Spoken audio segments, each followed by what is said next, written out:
जय श्री कृष्ण मित्रों भगवान श्री हरि विष्णु ने धर्म की रक्षा हेतु हर काल में अवतार लिया। वैसे तो भगवान विष्णु के अनेक अवतार हुए हैं, लेकिन उनके 10 अवतार ऐसे हैं जो प्रमुख रूप से स्थान पाते हैं। इस वीडियो के माध्यम से भगवान श्री हरि विष्णु के 10 अवतार के पौराणिक एवं प्रमाणिक कथाओं के बारे में समझेंगे। बहुत ही रोचक वीडियो होने वाली है। समझने के लिए इस वीडियो के साथ अंत तक बने रहें। पहली बार चैनल पर हैं तो चैनल को सब्सक्राइब करें, बेल आइकन पर क्लिक करें, क्योंकि मैं तमाम इस तरह की वीडियो लेकर के आता रहता हूं जिसकी इन्फॉर्मेशन आपको मिलती रहेगी। वीडियो पसंद आती है तो कृपया वीडियो को लाइक करें, अपने मित्रों के साथ शेयर भी करते रहें। आइए मित्रों, हम लोग आगे समझते हैं। तो हम लोग समझने वाले हैं दशावतार के बारे में, जिसके अंदर सबसे पहला समझते हैं मत्स्य अवतार के बारे में। पुराणों के अनुसार भगवान विष्णु ने सृष्टि को प्रलय से बचाने के लिए मत्स्य अवतार लिया था। इसकी कथा इस प्रकार है कि कृतयुग के आदि में राजा सत्यव्रत हुए। राजा सत्यव्रत एक दिन नदी में स्नान कर जलांजलि दे रहे थे। अचानक उनकी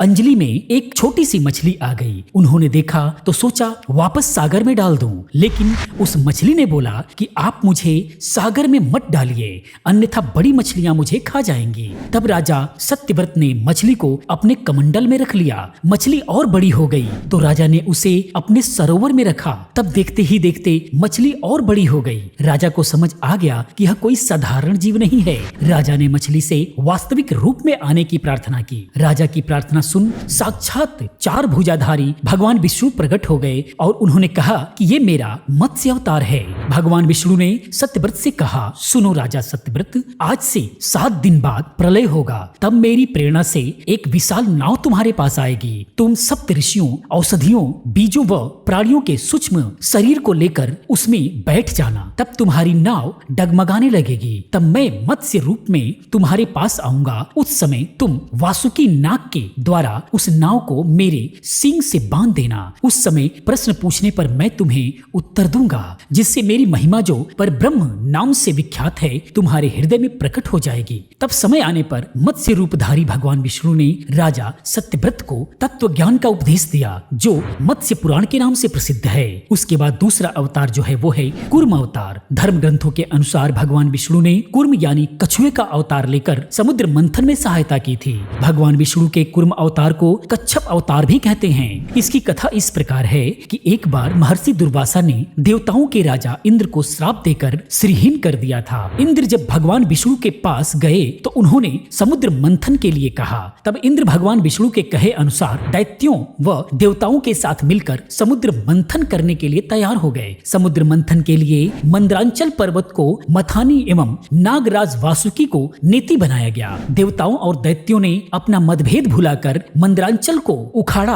और उसे समुद्र की ओर ले चले, लेकिन वे उसे अधिक दूर तक नहीं ले जा सके। तब भगवान विष्णु ने मंदराचल को समुद्र तट पर रख दिया। देवता और दैत्यों ने मंदराचल को समुद्र में डालकर नागराज वासुकी को नेति बनाया, किंतु मंदराचल के नीचे कोई आधार नहीं होने के कारण वह समुद्र में डूबने लगा। यह देखकर भगवान विष्णु विशाल कूर्म यानी कछुए का रूप धारण कर समुद्र में मंदराचल के आधार बन गए। भगवान कूर्म की विशाल पीठ पर मंदराचल तेजी से घूमने लगा और इस प्रकार समुद्र मंथन संपन्न हुआ। उसके बाद अगला अवतार जो रहा वो वराह अवतार रहा। धर्म ग्रंथों के अनुसार भगवान विष्णु ने अगला अवतार वराह के रूप में लिया था। वराह अवतार से जुड़ी कथा इस प्रकार है कि पुरातन समय में दैत्य हिरण्याक्ष ने जब पृथ्वी को ले जाकर समुद्र में छिपा दिया, तब ब्रह्मा की नाक से भगवान विष्णु वराह के रूप में प्रकट हुए। भगवान विष्णु के इस रूप को देखकर सभी देवताओं व ऋषि मुनियों ने उनकी स्तुति की। सबसे आग्रह पर भगवान वराह ने पृथ्वी को ढूंढना प्रारंभ किया। अपनी थूथने की सहायता से उन्होंने पृथ्वी का पता लगा लिया और समुद्र के अंदर जाकर अपने दांतों पर रखकर वे पृथ्वी को बाहर ले आए। जब हिरण्याक्ष दैत्य ने यह देखा तो उसने भगवान विष्णु के वराह रूप को युद्ध के लिए ललकारा। दोनों में भीषण युद्ध हुआ। अंत में भगवान वराह ने हिरण्याक्ष का वध कर दिया। इसके बाद भगवान वराह ने अपने खुरों के जल को स्तंभित कर उस पर पृथ्वी को स्थापित कर दिया। उसके बाद अगला जो अवतार था वो था भगवान नरसिंह अवतार। भगवान विष्णु ने नरसिंह अवतार लेकर दैत्यों के राजा हिरण्यकश्यप का वध किया था। धर्म ग्रंथों के अनुसार दैत्यों का राजा हिरण्यकश्यप स्वयं को भगवान से भी अधिक बलवान मानता था। उसे मनुष्य, देवता, पशु, पक्षी न दिन में न रात में, न धरती पर न आकाश में, न अस्त्र से न शस्त्र से न मरने का वरदान प्राप्त था। उसके राज में जो भी भगवान विष्णु की पूजा करता था उसको दंड मिलता था। उसके पुत्र का नाम प्रहलाद था। प्रहलाद बचपन से ही भगवान विष्णु का परम भक्त था। यह बात जब हिरण्यकश्यप को पता चलती है तो वह बहुत क्रोधित होता है और प्रहलाद को समझाने का प्रयास करता है, लेकिन फिर भी जब प्रहलाद नहीं मानता है तो हिरण्यकश्यप ने उसे मृत्यु दंड देने का प्रयास करता है। हर बार भगवान विष्णु के चमत्कार से वह बच जाया करता है। हिरण्यकश्यप की बहन होलिका, जिसे अग्नि से न जलने का वरदान प्राप्त था, वह प्रहलाद को लेकर धधकती हुई अग्नि में बैठ जाती है। तब भी भगवान विष्णु की कृपा से प्रहलाद बच जाता है और होलिका जल जाती है। जब हिरण्यकश्यप स्वयं प्रहलाद को मारने ही वाला था तब भगवान विष्णु नरसिंह का अवतार लेकर खंबे से प्रकट होते हैं और उन्होंने अपने नाखूनों से हिरण्यकश्यप का वध करते हैं। इस प्रकार यह अवतार रहा। उसके बाद अगला अवतार रहा वामन अवतार। सतयुग में प्रहलाद के पौत्र दैत्यराज बलि ने स्वर्ग लोक पर अधिकार कर लिया। सभी देवता इस विपत्ति से बचने के लिए भगवान विष्णु के पास गए। तब भगवान विष्णु ने कहा कि मैं स्वयं देव माता अदिति के गर्भ से उत्पन्न होकर तुम्हें स्वर्ग का राज्य दिलाऊंगा। कुछ समय पश्चात भगवान विष्णु ने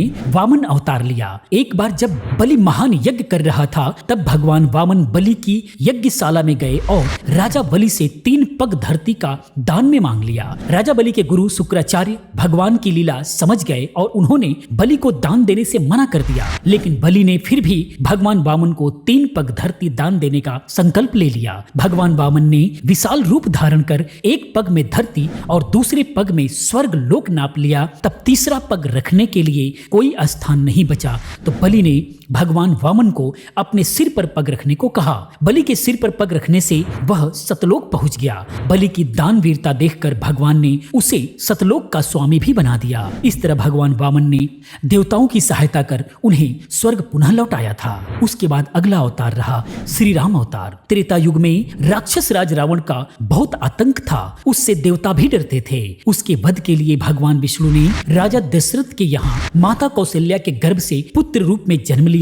इस अवतार में भगवान विष्णु ने अनेक राक्षसों का वध किया और मर्यादा का पालन करते हुए अपना जीवन यापन किया। पिता के कहने पर वनवास गए। वनवास भोगते समय राक्षस राज रावण उनकी पत्नी सीता का हरण कर ले गया। सीता की खोज में भगवान लंका पहुंचे। वहां भगवान श्री राम और रावण का घोर युद्ध हुआ जिसमें रावण मारा गया। इस प्रकार भगवान विष्णु ने राम अवतार लेकर देवताओं को भय मुक्त किया। यह श्री राम अवतार के बारे में कलयुग में लगभग सभी हिंदू लोग जानते हैं। उसके बाद अगला जो अवतार रहा वो रहा श्री कृष्ण अवतार। इस अवतार के बारे में भी जन जन को पता है। द्वापर युग में भगवान विष्णु ने श्री कृष्ण अवतार लेकर अधर्मियों का नाश किया। भगवान श्री कृष्ण का जन्म कारागार में हुआ था। इनके पिता का नाम वासुदेव और माता का नाम देवकी था। भगवान श्री कृष्ण ने इस अवतार में अनेक चमत्कार किए और दुष्टों का सर्वनाश किए। कंस का वध भी भगवान श्री कृष्ण ने ही किया। महाभारत के युद्ध में अर्जुन के सारथी बने और दुनिया को गीता का ज्ञान दिया। धर्मराज युधिष्ठिर को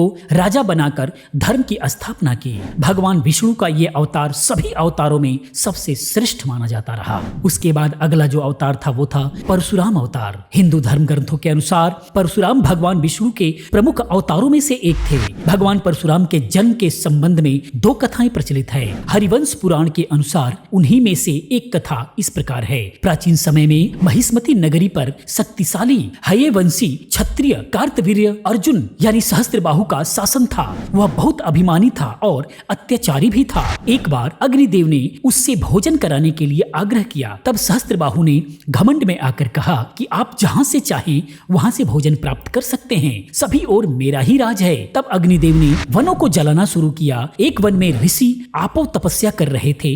अग्नि ने उनके आश्रम को भी जला डाला। इससे क्रोधित होकर ऋषि ने सहस्त्रबाहु को श्राप दिया कि भगवान विष्णु परशुराम के रूप में जन्म लेंगे और न सिर्फ सहस्त्रबाहु का नहीं बल्कि समस्त क्षत्रियों का भी सर्वनाश करेंगे। इस प्रकार भगवान विष्णु ने भार्गव कुल में महर्षि जमदग्नि के 5वें पुत्र के रूप में जन्म लिए। उसके बाद अगला अवतार जो था वो था बुद्ध अवतार। धर्म ग्रंथों के अनुसार बौद्ध धर्म के प्रवर्तक गौतम बुद्ध भी भगवान विष्णु के अवतार थे, परंतु पुराणों की वर्णित भगवान बुद्ध देव का जन्म गया के समीप कीकट में हुआ बताया गया है और उनके पिता का नाम अजन बताया गया है। यह प्रसंग पुराण वर्णित बुद्धावतार का ही है। एक समय दैत्यों की शक्ति बहुत बढ़ गई। देवता भी उनके भय से भागने लगे। राज्य की कामना से दैत्यों दैत्यों ने देवराज इंद्र से पूछा, हमारा साम्राज्य स्थिर रहे इसका उपाय क्या है? तब इंद्र ने शुद्ध भाव से बताया कि सुस्थिर शासन के लिए यज्ञ एवं देवविहीन आचरण आवश्यक है। तब दैत्य वैदिक आचरण एवं महायज्ञ करने लगे,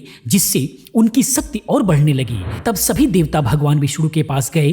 तब भगवान विष्णु ने देवताओं के हित के लिए बुद्ध का रूप धारण किया। उनके हाथ में मार्जनी थी और वे मार्ग को बुहारते हुए चलते थे। इस प्रकार भगवान बुद्ध दैत्यों के पास पहुंचे और उन्हें उपदेश दिया कि यज्ञ करना पाप है, यज्ञ से जीव हिंसा होती है, यज्ञ की अग्नि से कितने ही प्राणी भस्म हो जाते हैं। भगवान बुद्ध के उपदेश से दैत्य प्रभावित हुए। उन्होंने यज्ञ व वैदिक आचरण करना छोड़ दिया। इसके कारण उनकी शक्ति कम हो गई और देवताओं ने उन पर हमला कर अपना राज्य पुनः प्राप्त कर लिया। उसके बाद अगला अवतार जो होने वाला है वो है कल की अवतार। धर्म ग्रंथों के अनुसार भगवान विष्णु कलयुग में कल के रूप में अवतार लेंगे। कल की अवतार कलयुग व सतयुग के संधि काल में होने वाला है। यह अवतार 64 कलाओं से युक्त होगा। पुराणों के अनुसार उत्तर प्रदेश के मुरादाबाद जिले के संभल नामक स्थान पर विष्णु जैसा नामक तपस्वी ब्राह्मण के घर भगवान कल की पुत्र रूप में जन्म लेंगे। कल की देवदत्त नामक घोड़े पर सवार होकर